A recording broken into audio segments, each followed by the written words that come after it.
Bago iluto ang mga bayuko, kailangan muna itong alisin sa kanyang shell para matanggal ang mapait na bahagi nito. Lahat ito tatanggalin? Opo, kasi yun po yung kinain nila eh. Oh.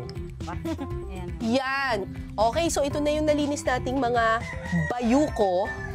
Ano ang pinakamasarap na luto sa bayuko? Ginataan! Tara, gawin na natin.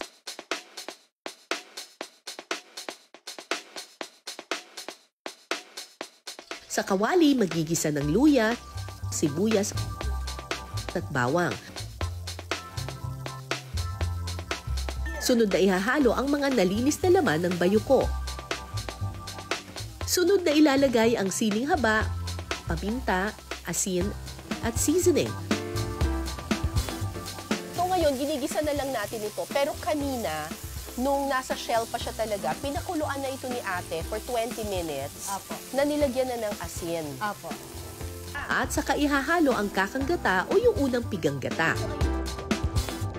Pakukuliin lang ito ng 10 minuto hanggang sa magmantika ang gata. Ayan, tingnan mo, nagmantika na. Naglatik na talaga siya. Oh, grabe ano. Naku. Pwede nang lantakan ang ginataang bayuko. Oh, may pa-parsley for a social. Para tayo nasa fine dining restaurant nito. Luto na po ang ating ginataang bayuko. Tikman natin.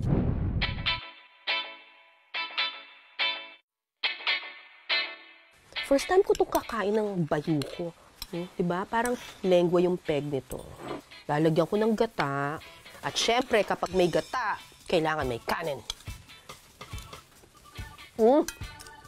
Yun ah. Lasang-lasa mo talaga yung gata. Natin yung bayuko.